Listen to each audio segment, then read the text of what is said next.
Aleluya. Demos un aplauso a nuestro Señor Dios. Gracias, Señor. Hermanos, hoy estoy muy emocionado, estoy muy contento porque hoy, mis hermanos, vamos a comenzar una nueva serie a la cual yo le he puesto de tema Sufriendo hacia la gloria. Digan conmigo, sufriendo hacia la gloria. Hermanos, sabemos que cualquier cosa que tú quieres alcanzar en la vida tiene sus dificultades. Cualquier cosa que tú quieres lograr en la vida tiene sus dificultades, tiene su sufrimiento. Si tú quieres ir a la escuela y sacar un título, tendrás su sufrimiento.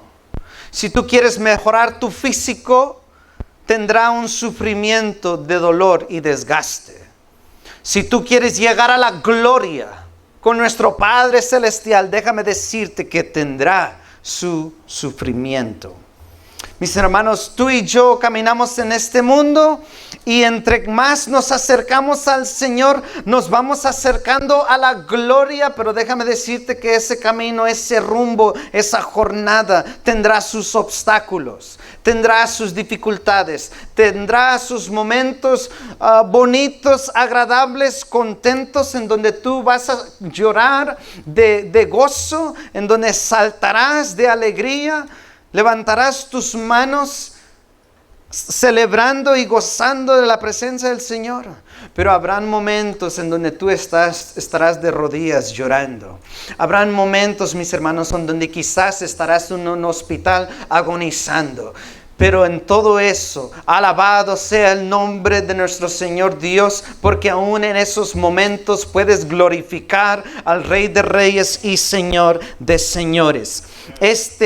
Serie de mensajes le he puesto de tema Sufriendo hacia la gloria, y está basada en la primera epístola del apóstol Pedro. Y les invito a que abran allá sus Biblias, mis hermanos, a la primera epístola del apóstol Pedro, capítulo 1. Y cuando lo tengan, digan un fuerte amén. Aleluya. Primera de Pedro, capítulo 1, y hoy vamos a leer solo el versos 1 al 2. Y dice así la palabra de Dios en el nombre del Padre, del Hijo y el Espíritu Santo. Dice: Pedro, apóstol de Jesucristo, a los expatriados de la dispersión en el Ponto, Galacia, Capadocia, Asia y Bitinia. Dice: elegidos según la presencia de Dios Padre en santificación del Espíritu, para obedecer y ser rociados con la sangre de Jesucristo, gracia y paz os sean multiplicadas. Hermanos, esta epístola es una epístola, como dijo el teólogo Thomas Constable. Él dijo, es una epístola escatológica que trata, mis hermanos, con los tiempos finales. Déjame decirte que estamos en los últimos tiempos. Y esta carta, esta epístola, mis hermanos, lo que enfatiza es el sufrimiento. De hecho, esta epístola solo tiene 5 capítulos, pero en estos 5 capítulos encuentras 15 veces la palabra sufrimiento. En estos 5 capítulos nada más, la palabra que abunda y se sigue repitiendo es la palabra sufrimiento. Y la próxima palabra que sigue es gloria. 10 veces esta epístola usa la palabra gloria. Es por eso que le puse sufriendo hacia la gloria. Nuestra salvación, mis hermanos, en Cristo Jesús, tiene 3 aspectos o 3 fases. 3 tensos, si lo quieres ver así. Un tenso pasado, un tenso presente y un tenso futuro, pero es todo una salvación. ¿Okay? Nuestra salvación, mis hermanos, tiene 3 fases a la cual la Biblia le da como nombre justificación, santificación y glorificación. Déjame darte una breve explicación a la cual esto significa. Hermanos, si tú has puesto tu fe en Cristo, ya has sido justificado. ¿Cuántos dicen gloria a Dios? Si tú has puesto tu fe en Cristo, tú ya has sido declarado justo ante los ojos de Dios. Y eso pasó en el pasado, ¿verdad? A mí ocurrió cuando tenía aproximadamente 18 años. Ya hace 12 años atrás. Eso ya fue en mi pasado. Quizás tú fuiste justificado hace un mes atrás, hace 2 años, hace 15 años, o quizás ya has estado en la fe 25 años. Gloria a Dios. Es una obra que Dios ya ha hecho en tu vida, en tu pasado, por lo cual ya no hay condenación para los que están en Cristo Jesús. Aleluya. Pero primero Dios, esa justificación se está reflejando en tu presente en santificación. ¿Okay? Si eres justificado, se supone que ahorita en tu presente estás caminando en santidad. Y ese es el proceso a la cual el apóstol Pablo categoriza como santificación, en donde tú en tu presente vas buscando más y más de la santidad de Dios, y cada día que pasa te ves más como Cristo Jesús. Primero Dios, eso es lo que esté pasando en tu vida. Pero eso no es lo que Pedro se refiere a esta epístola. Él no se está hablando de justificación de la obra que Dios hizo cuando tú pusiste tu fe. Él no tanto se refiere a santificación en tu presente, sino esta carta, lo que Pedro quiere que nos enfoquemos como cristianos es la fase final de la salvación que tú y yo recibiremos en la gloria. Hermanos, glorificación es la última fase de nuestra salvación y se refiere a ese momento glorioso en la cual por fin seremos libres de este pecado, de este cuerpo pecaminoso, de este cuerpo carnal. Y seremos libres por fin de esta fricción y guerra interna que ocurre dentro de nosotros entre el bien y el mal. ¿Cuántos de ustedes están cansados ya de cargar con este cuerpo muerto? ¿Cuántos están cansados ya de cargar con esta guerra que fatiga, que cansa? De este labor del mundo, en donde conforme pasan los tiempos se pone de mal a peor. Conforme pasan los días nos ponemos más grandes, más viejos, y el cuerpo, las energías se va desgastando. ¿Cuántos ya están cansados de este mundo? Me dice que yo ya quiero que Cristo venga. Yo ya quiero esa última fase de glorificación, en donde yo estaré en la plena presencia de mi Dios, gozando de la plenitud de Dios, donde, mis hermanos, ya no tendremos que batallar ni luchar con el pecado, mis hermanos, en donde estaremos libres por fin de este mundo temporal y estaremos en la plena presencia de Dios en las alturas. Aleluya, qué glorioso día que nos espera. Pero mientras tanto estamos aquí. Mientras tanto estamos aquí en este mundo. Mas sin embargo, Pedro en esta epístola quiere que nos enfoquemos en ese día. Que luchemos en este mundo con el enfoque puesto en ese día. Y déjame decirte que cuando tú vives este mundo con la mirada puesta en ese día, la vida se pone mejor. La lucha se pone más fácil. La carga se convierte ligera. Y en medio de la tristeza hay fortaleza y gozo y paz. Aleluya. Ese es el propósito por la cual Pedro escribió esta carta. Hermanos, lo que le espera al cristiano, lo que le espera al discípulo de Jesucristo, lo que le espera, mis hermanos, a todo aquel que ha puesto su fe en Cristo, lo que te espera en la gloria son cosas bellas, son cosas lindas, son cosas, mis hermanos, que el hombre ahora no puede comprender en su totalidad. Son cosas, mis hermanos, bellísimas que ningún hombre vivo ha visto. Lo que nos espera es Jesucristo para siempre. Y es sorprendente, mis hermanos, a mí como me asombra cada vez que uno se mete más en las Escrituras, queda aún más y más asombrado de cómo trabaja y obra el Espíritu Santo. Es sorprendente, mis hermanos, es asombroso cómo el apóstol Pedro en su tiempo, regresemos un poquito atrás, unos 2000 años atrás en el tiempo del apóstol Pedro, en su tiempo, mis hermanos, Pedro, aún vivo, como que el Espíritu pone en su corazón y Pedro anticipa un gran sufrimiento por venir. Y antes de que venga el gran sufrimiento, él escribe esta carta de antemano, justo a tiempo. ¿Cómo es que Dios nos da la palabra y el confort antes de que venga la tormenta para decirnos que todo va a estar bien?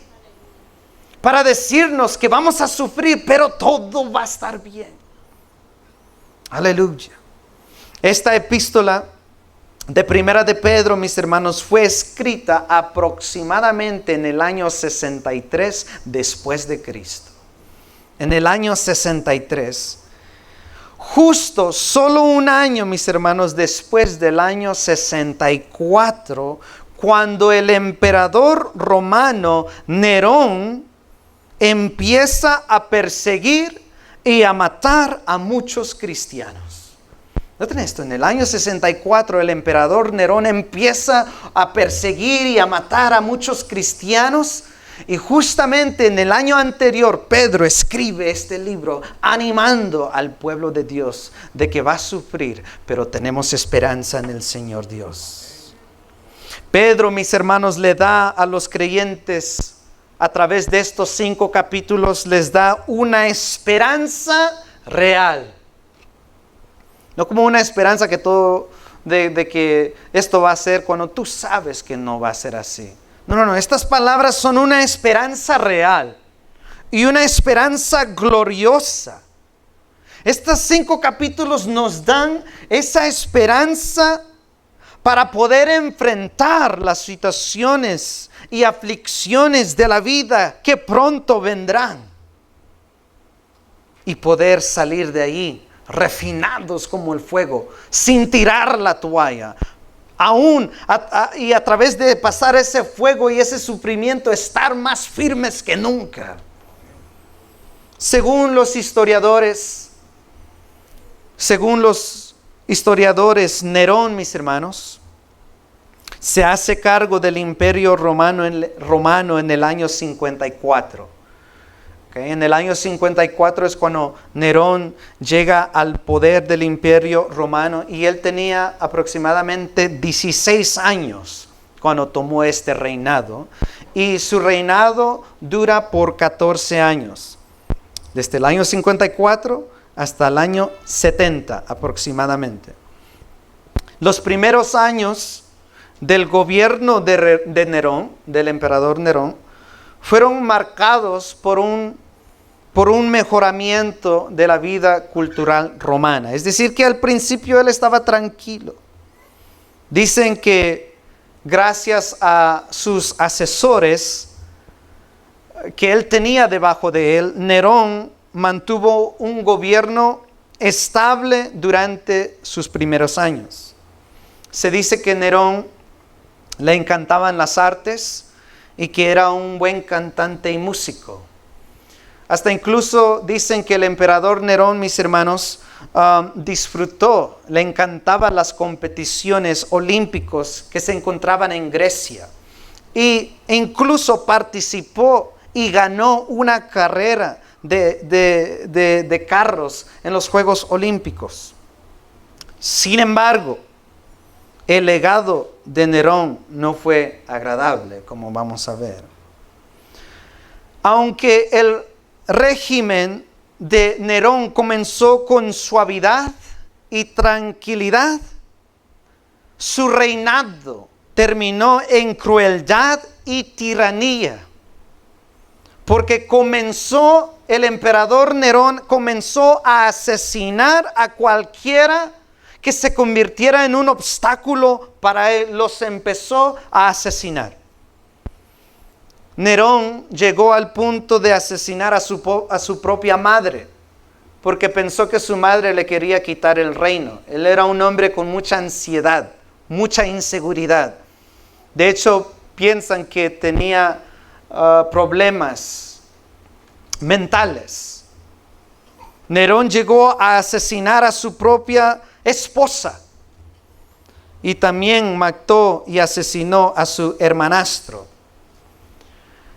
Y en julio del año 64, un año después de que Pedro escribe esta carta, ocurre lo que se llama el gran incendio de Roma.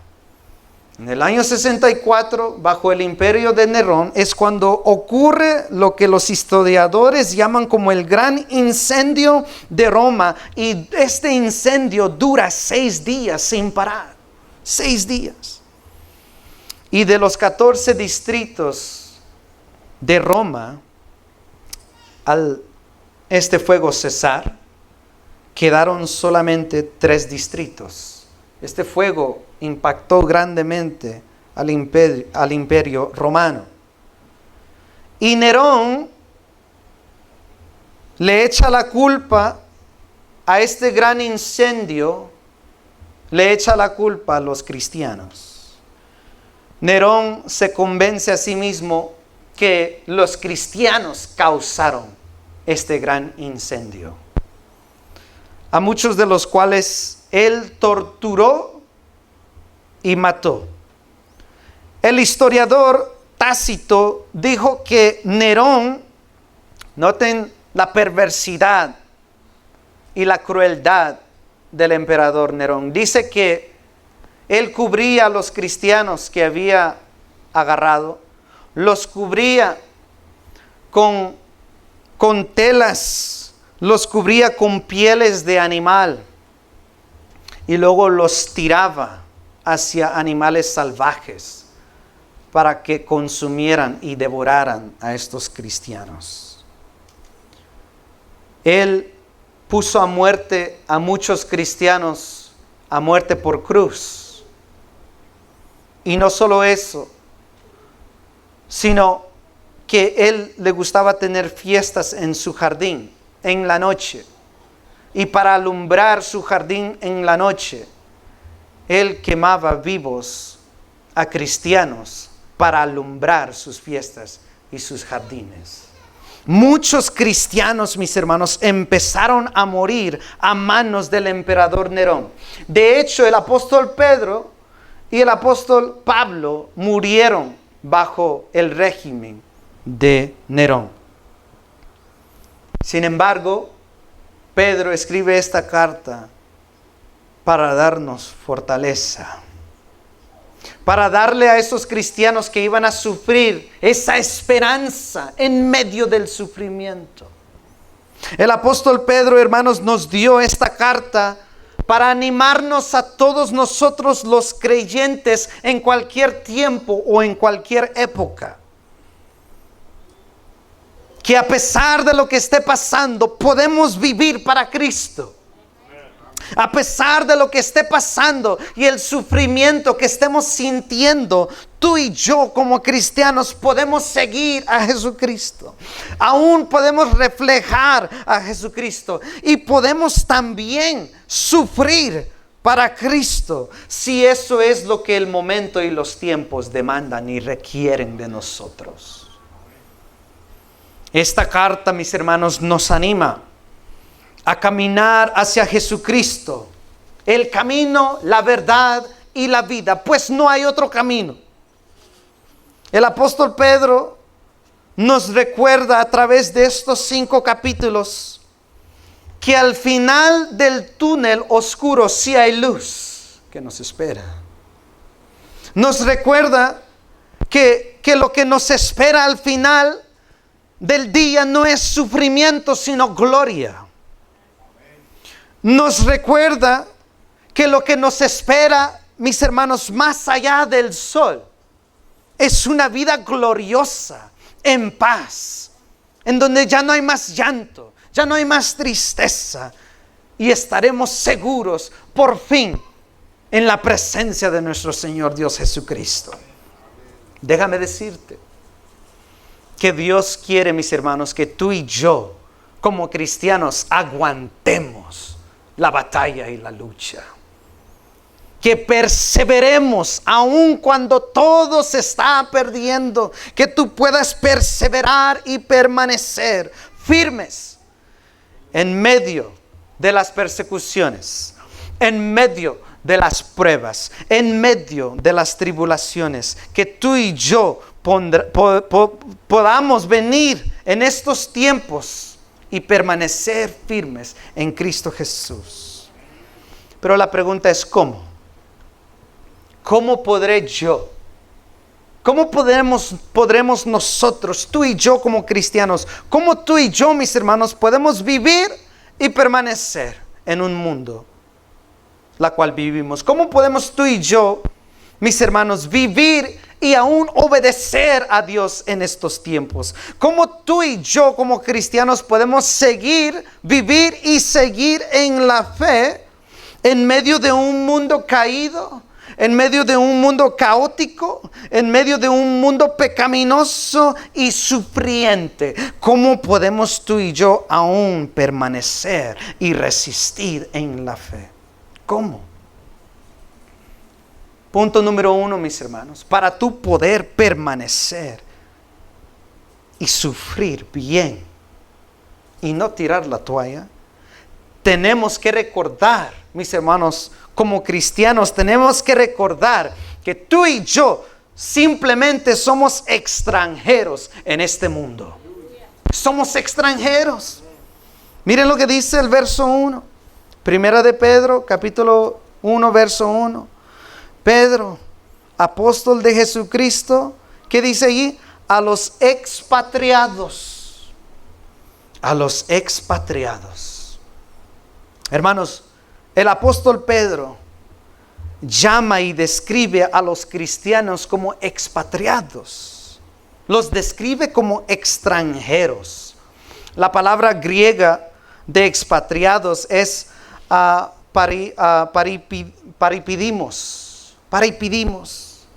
Así se dice extranjeros en el griego. Y significa, ¿qué significa esta palabra? Significa una persona que vive fuera de su país natal.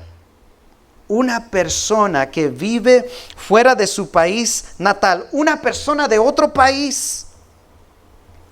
Pedro, en llamar a los cristianos expatriados, nos está diciendo que en medio de cualquier situación tenemos que recordar, mis hermanos, que este planeta Tierra, este lugar físico, no es nuestro hogar eterno, sino simplemente es un hogar, es un lugar temporal para nosotros, pues tú y yo somos extranjeros en este mundo. Vayan conmigo a Juan, capítulo 17. Miren lo que dijo Jesucristo. Juan, capítulo 17, versos 9 al 11. Miren lo que dijo Jesucristo. Jesucristo, orando al Padre, dijo: yo ruego por ellos, no ruego por el mundo, sino te pido por los que tú me diste, porque tuyos son. Jesucristo le dice al Padre: todo lo mío es tuyo y lo tuyo mío, y he sido glorificado en ellos.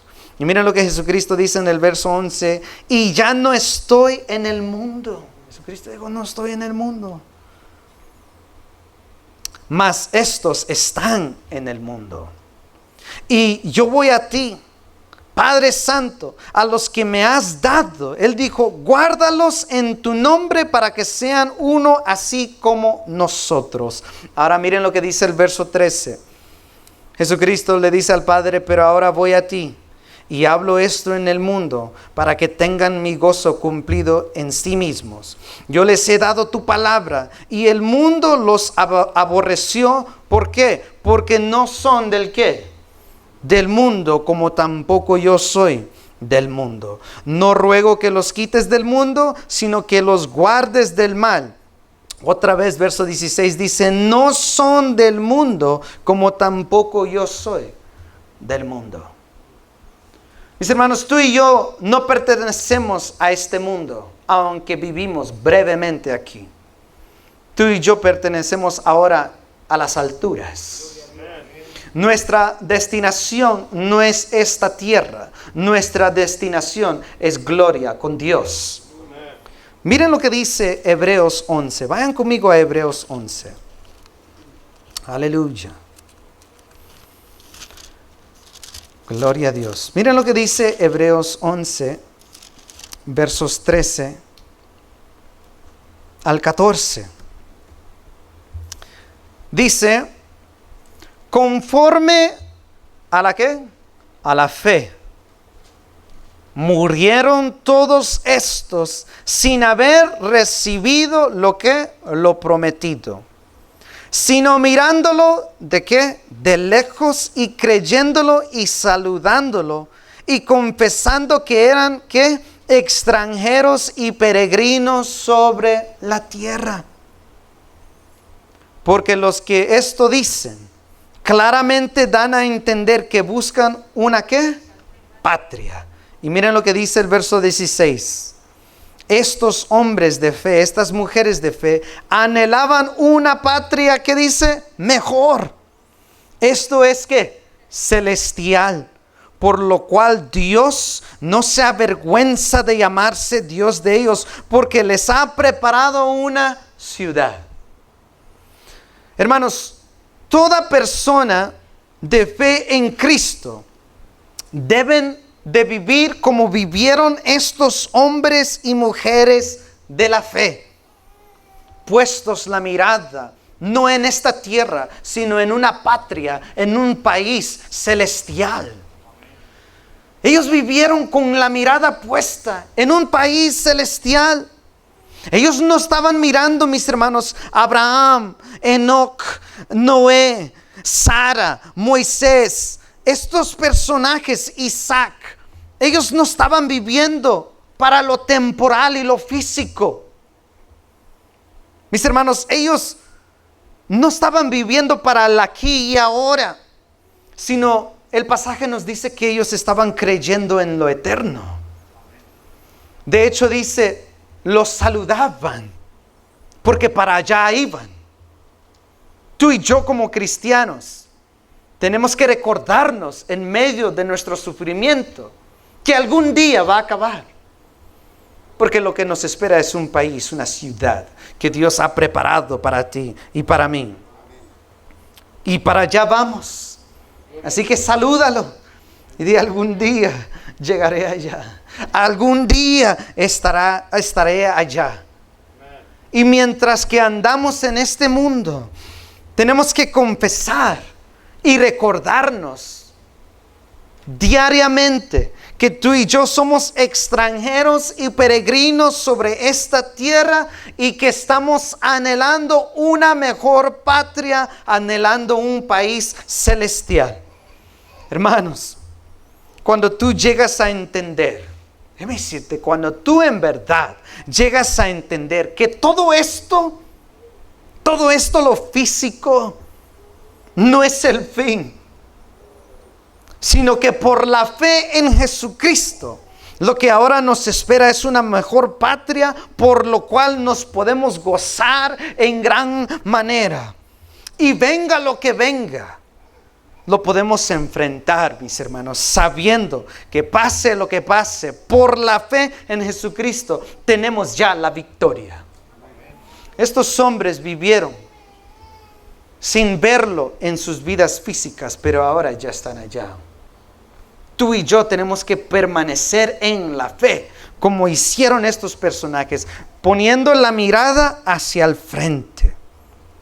Cuando tú te recuerdas que este mundo es un mundo breve, cuando tú te recuerdas que tu vida es solo una migaja de una eternidad de años, y tu perspectiva cambia, tú puedes soportar el sufrimiento, pues sabes que ese dolor no va a durar para siempre. Sabes que esa tristeza no será para siempre. Sabes que esa hambre física que tú tienes, si llegara a quitarte la vida, no es para siempre, porque allá lo que nos espera es la gloria con Dios. Como tú y yo, como cristianos, podemos permanecer, aguantar y pararnos firmes en la fe en medio de un mundo de tanto sufrimiento. Tienes que recordarte que algún día todo esto va a acabar. Recuérdate que el sufrimiento no dura para siempre. Recuérdate que tú ya no perteneces en este mundo, que tú eres un peregrino en este mundo, que tu caminar en este mundo es breve. Sin embargo, estarás eternamente en la gloria con Dios. Y también, mis hermanos, tenemos que recordar que tú y yo hemos sido escogidos por Dios. ¿Cómo tú puedes permanecer en estos tiempos? Tienes que recordar que tú y yo hemos sido escogidos por Dios. Miren lo que dice, regresando a Primera de Pedro, capítulo 1, verso 1, dice: a los expatriados de la dispersión, que dice en el Ponto, Galacia, Capadocia, Asia y Bitinia. Hermanos, Pedro aquí le está hablando no a un grupo selecto, no a una raza selecta, no a un color específico, no a los que hablan de cierta manera o los que tienen un lenguaje específico, sino le está hablando a todos aquellos que han sido escogidos por Dios en donde quiera que estén. Ya sea en Asia, ya sea en África, ya sea en Australia, en Antártica, en Sudamérica, Centro o Norteamérica, cualquiera de ellos que ha sido escogido por Dios, Pedro te está hablando a ti. Y mire lo que dice en el verso 2: elegidos según la presciencia de Dios Padre en santificación del Espíritu. Tú y yo, mis hermanos, hemos sido elegidos la presciencia de Dios Padre en santificación del Espíritu. Déjame decirte que ese versículo 2, esta frase, este versículo es poderoso. Déjame decirte que el hecho que dice allí, Dios Padre, a través de su Espíritu, te escogió a ti. Déjame decirte que esto es grande y tiene grandes implicaciones.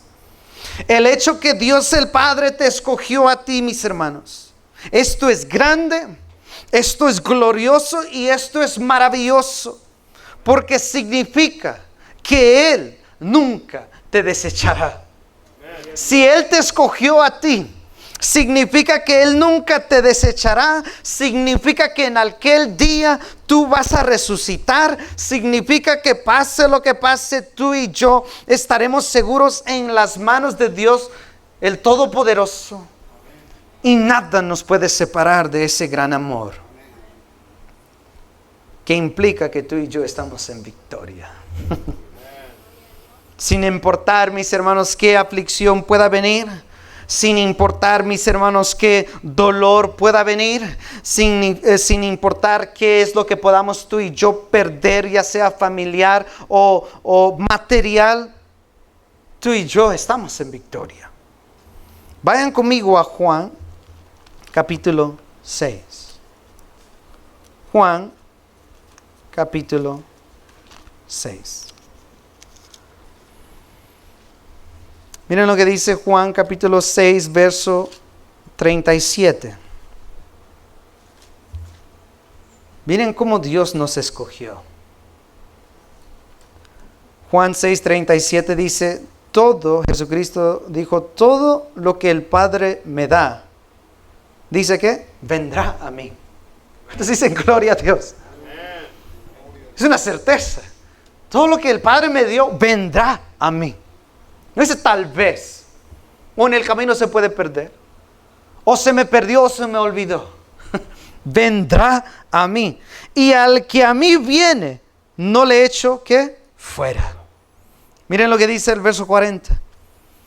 Y esta es la voluntad del que me ha enviado, que todo aquel que ve al Hijo y cree en el Hijo tenga vida eterna, y yo le resucitaré en el día postrero.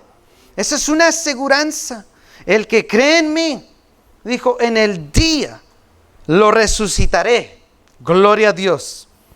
Vayan conmigo a Juan capítulo 10.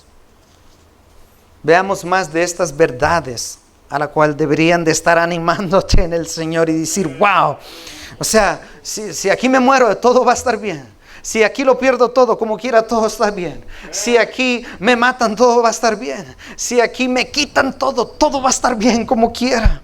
Aleluya. Nadie más te puede dar esta aseguranza. Miren lo que dice Juan 10, 27. Miren lo que Jesucristo dijo. Dijo, mis ovejas oyen mi voz, y yo las conozco y me siguen. Y yo les doy vida eterna, y no perecerán, ¿qué dice? Jamás. ¿Qué dice? Ni nadie las arrebatará de mi mano. Nadie. Miren lo que dice el verso 29. Dice, mi Padre, el que me las dio. ¿Qué dice? Primera de Pedro capítulo 1. ¿Quién te escogió? Dios, ¿quién? Padre. Y ahora el verso 29 dice, mi Padre, el que me las, ¿qué? Dio. Entonces, ¿quién te escogió? Dios. ¿Quién te puso en las manos de Jesucristo? Dios. ¿Y quién te salvó? El Hijo. Tú eres amado. Y dice, y nadie las puede arrebatar de la mano de mi Padre. Yo y el Padre uno somos. Para concluir, mis hermanos, déjame decirte que si tú has sido escogido por Dios, si tú has sido escogido por Dios, si tú has puesto tu fe en Dios, mis hermanos, esto significa que Jehová se ha manifestado a ti. Y significa, mis hermanos, que desde antes de la fundación del mundo, Dios ya te había amado. Significa, mis hermanos, que desde antes de la creación de los mismos ángeles, Dios ya te había escogido, por lo cual ya te había amado. Significa, mis hermanos, que Dios te ha amado a ti con un amor eterno, por lo cual Él te prolongó a ti misericordia en el presente. Eso es lo que dijo Jeremías. Déjame decirte, hermanos, si Dios te ha amado a ti desde antes del vientre de tu madre. Noten, Dios te eligió y te escogió a ti estar aquí en este momento, a esta hora, para que escuches estas palabras.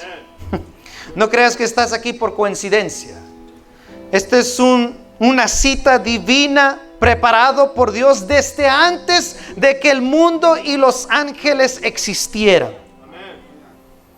Déjame decirte, si Dios te ha amado a ti desde el vientre de tu madre, desde antes de la fundación del mundo, ¿cómo puedes pensar que Él ahora no está contigo? Si desde antes de que existiera todo este físico, Él ya tenía aquí en su mente y en su corazón, ¿cómo puedes pensar que Él no te ama ahorita? Tú eres muy amado por Dios. Que nadie te diga que nadie te ama.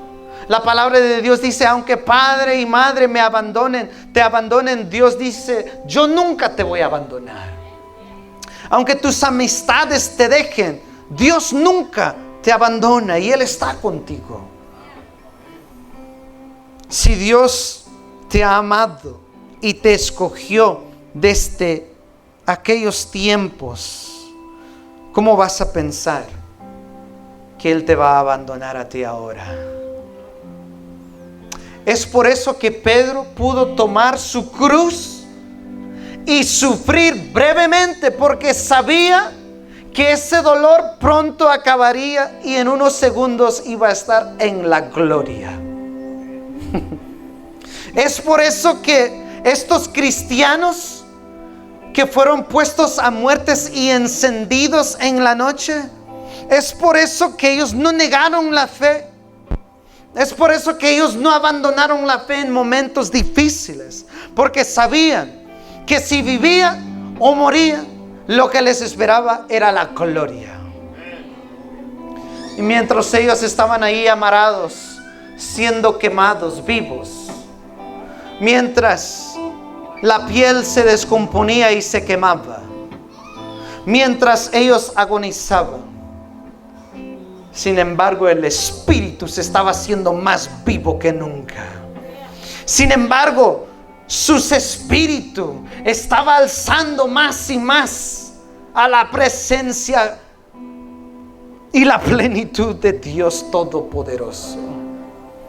Y les aseguro que cuando llegaron allá, libres de este cuerpo, el Padre Jesucristo les abrió sus brazos y le dijeron, entra al gozo y bienvenido al país celestial al cual tú siempre anhelaste. Aleluya. Estas son palabras poderosas.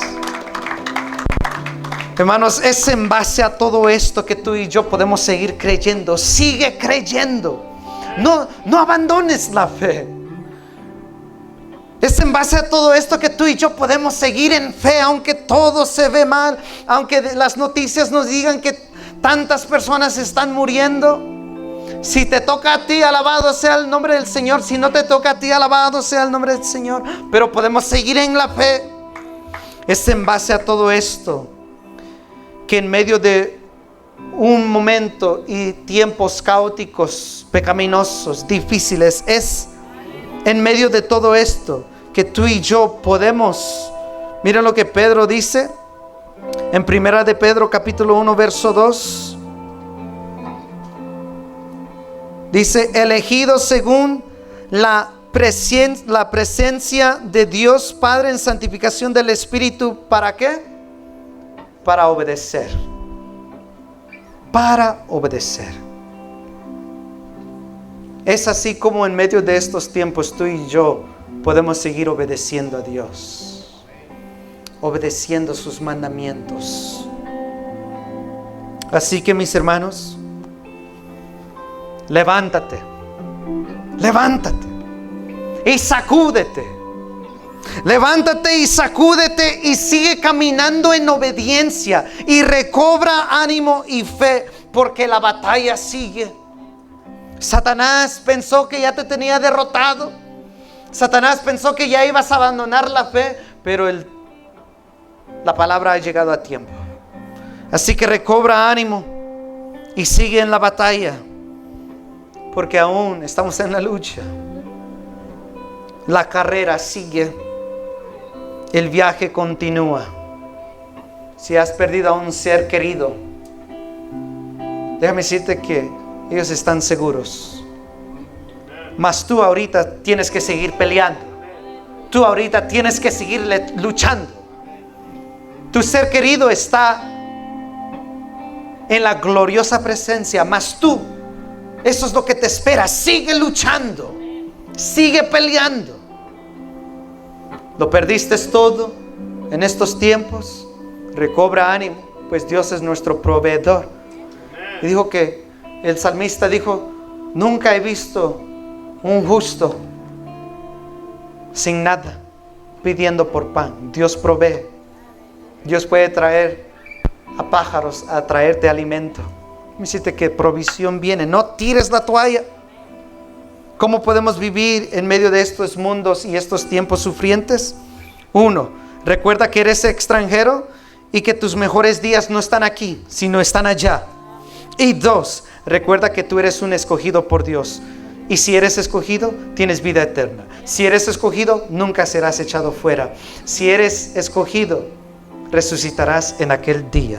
Así que deja que esas promesas sean tu ánimo y tu fortaleza en estos tiempos. Aleluya. Vamos a orar. Inclinen sus rostros. Padre Santo, que estás en los cielos, Señor Dios, más a la misma vez, a través de tu Espíritu, estás tan cerca con nosotros aquí y ahora en este mundo. Tu palabra dice que no nos dejarías huérfanos, y por lo cual dijiste que es mejor que yo me vaya, porque cuando yo me voy enviarás el Espíritu, y ese Espíritu, oh Espíritu Santo, tú vives en nosotros. Fortaleza tu iglesia, bendice tu iglesia, levanta tu pueblo y que sigamos luchando en medio de todo sufrimiento. Que la gloria y honra sea tuya. Amén.